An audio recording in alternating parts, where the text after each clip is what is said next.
¿Qué pasaría si la mayor amenaza para nuestra vida en común no viniera de un poder autoritario externo, de un gobierno o una ideología, sino, De algo mucho más cercano. justo, de cada individuo? Es una pregunta inquietante, ¿no? Sí, porque invierte por completo la idea tradicional de la tiranía. La sitúa dentro de cada uno. Y esa es precisamente la provocación que nos lanza el filósofo francés Éric Sadin en los fragmentos que tenemos hoy de su libro La era del individuo tirano. Un título bastante directo. Totalmente. Y la misión de nuestro análisis de hoy es rastrear la genealogía que él propone para nuestra era.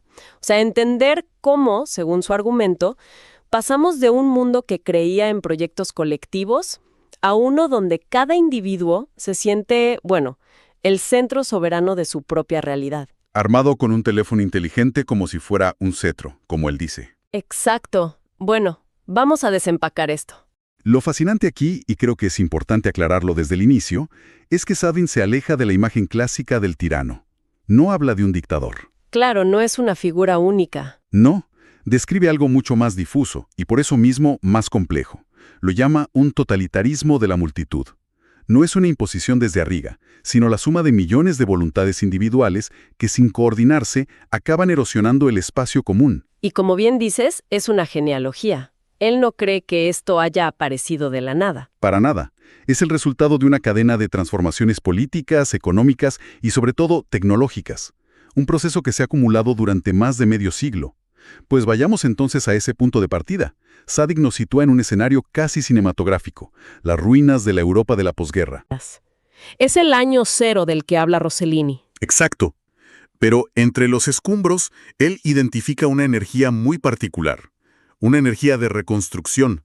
Pero no solo de edificios, claro. Es la reconstrucción de una idea de nosotros. Justamente. Después de la catástrofe de las dos guerras mundiales, del fascismo, la respuesta no fue el sálvese quien pueda, fue todo lo contrario. Fue una convicción. Una convicción de que la única salida era construir algo juntos. Y esa convicción se materializó en instituciones muy concretas que definieron las siguientes décadas. Claro, el texto menciona varias. Está el Plan Marshall, que no era solo una inyección de dinero, sino un proyecto coordinado para levantar la economía europea. O la Declaración Universal de los Derechos Humanos del 48, que intentaba sentar unas bases éticas universales para que la barbarie no se repitiera. Y sobre todo, el nacimiento de lo que se llamó el estado de bienestar. El Gran Pacto Social. La idea fundamental era que la vida de una persona no podía depender solo de su suerte o de su capacidad para competir. La sociedad, a través del Estado, debía garantizar unos mínimos. Salud, educación, pensiones, seguridad. Se asumía que el progreso debía ser compartido. Si al país le iba bien, a todos nos tenía que ir bien. Y esa promesa colectiva parece alcanzar su punto más álgido, casi eufórico, en los 60. Sadin pone el ejemplo de la nueva frontera de Kennedy en Estados Unidos. Claro, la idea de que la abundancia era casi un destino manifiesto. Que el progreso científico y económico era una marea que iba a levantar todos los barcos. Había una confianza casi ciega en el futuro. Pero esa confianza se hizo añicos. Y se rompió de forma muy abrupta en la década siguiente, en los años 70.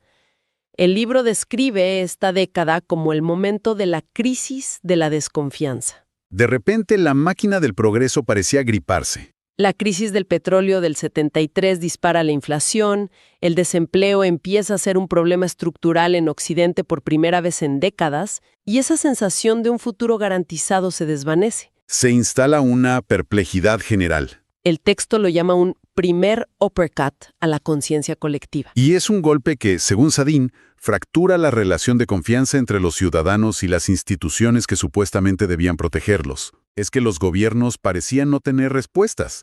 Los sindicatos perdían fuerza, el modelo económico se estancaba. Y ahí está la clave del argumento de Sadin, ¿no? Ahí mismo, no fue solo una crisis económica, fue ante todo una crisis de fe. Una ruptura del relato que había sostenido a Occidente desde la posguerra. La gente dejó de creer en el proyecto colectivo. Porque sentía que el proyecto les estaba fallando. Y ese vacío de confianza, esa desilusión con lo común, es el terreno fértil sobre el que va a crecer una filosofía radicalmente opuesta. Una que le dirá al individuo, deja de esperar soluciones del colectivo, la solución eres tú. Exacto. Y esa nueva filosofía no tardó en llegar. De hecho, llegó con una fuerza arrolladora en los 80s, de la mano del neoliberalismo, claro. El texto, por supuesto, señala a las dos figuras que encarnaron esta nueva era. Margaret Thatcher en el Reino Unido y Ronald Reagan en Estados Unidos. Los grandes protagonistas de ese cambio de paradigma. Y hay una frase de Thatcher, pronunciada en el 87, que Sadin utiliza como el epitafio del viejo mundo. Es demoledora. No existe tal cosa como la sociedad. Hay hombres y mujeres individuales, y hay familias. Es un manifiesto en sí misma. Es la disolución conceptual de la idea de un nosotros. La sociedad deja de ser un organismo con un destino compartido, para convertirse en un simple agregado de individuos que compiten entre sí. En un mercado. Y detrás de la política estaba la filosofía. Sadin se detiene en Friedrich Hayek, el pensador austriaco, como el gran arquitecto de esta idea. Sí, la noción del orden espontáneo del mercado, esa mano invisible que surge de millones de decisiones egoístas individuales y que es infinitamente más sabia que cualquier intento de planificación. Se pasa de la confianza en la solidaridad a una fe casi religiosa en el mercado. Totalmente. Y la frase que lo resume todo, el mantra de la época era "There is no alternative". No hay alternativa. Y esto es crucial. No se queda solo en un modelo económico. No, se convierte en un modelo cultural, en un nuevo ethos. Totalmente. Y me parece muy aguda la conexión que hace Sadin con el movimiento punk. Toma su lema, "Do it yourself", hazlo tú mismo, que en su origen era un grito de rebeldía, ¿no? Exacto, una forma de decir, no necesito a la industria musical, ni a la moda, ni al Estado. Yo creo mi propia cultura. Pero fíjate en la dualidad de ese lema. El neoliberalismo fue brillante al cooptarlo. Lo vació de su contenido rebelde y lo convirtió en una exigencia económica y moral.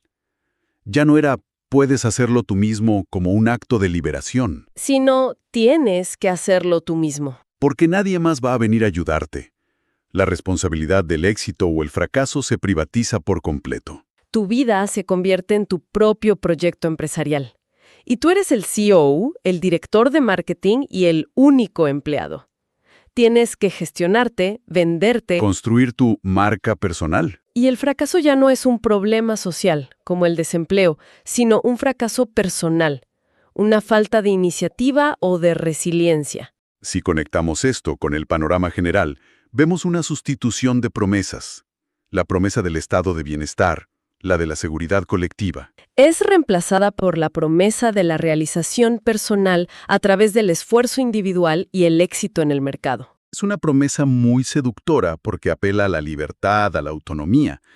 Pero también es una promesa que genera una enorme presión, porque te deja radicalmente solo. Y justo cuando este nuevo individuo, el empresario de sí mismo, ya está consolidado como el héroe de la época. Llega la tecnología para darle un poder que ni Thatcher ni Reagan hubieran imaginado. El doble uppercut, como lo llama Sadin, a finales de los 90. La llegada casi simultánea y masiva del Internet y del teléfono celular. Es difícil hoy recordar el impacto que tuvo, pero fue un cambio sísmico en la percepción de la realidad. Sadin lo describe muy bien. De repente, como individuos, teníamos acceso a una alejandría de fondos continuamente ampliados. Google se convierte en una especie de oráculo. Cualquier duda, cualquier debate se zanjaba con un "lo busco". El conocimiento del mundo, que antes estaba custodiado en bibliotecas, parecía estar al alcance de la mano, instantáneo y gratuito. Y no solo el conocimiento, la comunicación. El celular nos liberó del cable. Pero Sadin se detiene en un detalle simbólico que me parece revelador. La estrategia de marketing de Apple. Cuando Steve Jobs presenta el iMac en el 98, y luego el iPod, iTunes, el iPhone, todos comparten ese prefijo, la I. El yo. Sadin argumenta que esto no es una casualidad estilística. No, para nada. Es la consagración del individuo como el centro de este nuevo universo digital. La tecnología ya no se diseña para una oficina o una familia. Se diseña y se vende para ti. Se adapta a tus gustos, gestiona tu música, conecta a tus amigos. Es un ecosistema tecnológico construido alrededor del ego. Y esto prepara el terreno para el siguiente paso, la Web 2.0. el momento en que dejamos de ser solo consumidores de información y nos convertimos en productores. Claro, surgen los blogs, MySpace, Napster, plataformas donde cualquiera podía publicar sus ideas, sus fotos, su música, sin pedirle permiso a nadie. Se genera una sensación muy potente de desintermediación, de que las viejas jerarquías se estaban derrumbando. Y el momento que Sadin identifica como la coronación cultural de este proceso es la portada de la revista Time de diciembre de 2006.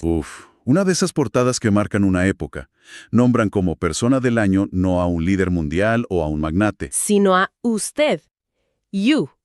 La portada era literalmente un espejo. La recuerdo perfecto. Y en ese momento se sintió como una celebración del poder ciudadano, de la democratización de la voz, ¿no? Como si por fin la gente común tuviera el protagonismo. Claro, ese era el sentimiento general. Pero es muy revelador verlo ahora, con los ojos de Sadin, no como el inicio de una era de democracia digital, sino como la cúspide de un individualismo que, paradójicamente, nos estaba aislando. Es que esto plantea una pregunta importante, que está en el centro del libro. ¿Qué sucede en nuestra psique cuando las herramientas que usamos a diario están diseñadas para reforzar constantemente nuestra centralidad, nuestra perspectiva, nuestra importancia? Sadin argumenta que esto moldea una nueva forma de estar en el mundo.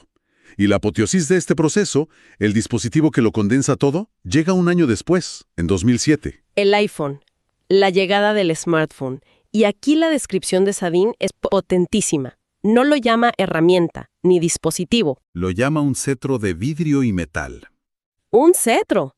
Es una metáfora muy deliberada. Claro, un cetro es el símbolo del poder de un soberano. Y el smartphone nos otorga una sensación de soberanía sobre nuestro entorno. Con un gesto del pulgar podemos invocar un coche, pedir comida, orientarnos en una ciudad desconocida. Pagar, ver una película, hablar con alguien al otro lado del mundo. Elimina la fricción, la espera, la incertidumbre. Nos da una sensación de dominio y control casi mágica. Un poder que además llevamos con nosotros a todas partes. Es una extensión de nuestro cuerpo y de nuestra voluntad.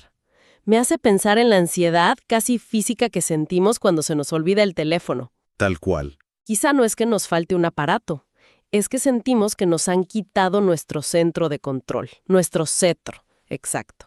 Y este cetro no solo nos permite actuar sobre el mundo, sino que nos convierte en el centro de un espectáculo que nosotros mismos producimos. El ejemplo del libro es perfecto. El lema original de YouTube, Broadcast yourself. Transmite tú mismo. No dice comparte videos, dice transmítete a ti mismo. La vida se convierte en una performance. Cada individuo es ahora el guionista, el director y el protagonista de su propio canal. Y como buenos directores, curamos el contenido. Seleccionamos los mejores momentos, los ángulos más favorecedores, aplicamos filtros. Y lo publicamos para una audiencia, esperando su validación en forma de me gusta y comentarios. Ya no solo vivimos, nos representamos viviendo. Y esto, para Sadin, cierra el círculo. El individuo, que primero fue liberado de las ataduras del colectivo por el neoliberalismo, ahora recibe de la tecnología las herramientas para construir un reino a su medida. Un reino digital donde es el soberano absoluto. Sí. Entonces, ¿qué significa todo esto? Si unimos los puntos, el viaje que traza el texto es vertiginoso y un poco desolador. Sí, lo es. Empezamos en la posguerra con la promesa de reconstruir un mundo común. Esa promesa se quiebra en los 70. Luego, la solución del individuo como empresario de sí mismo en los 80.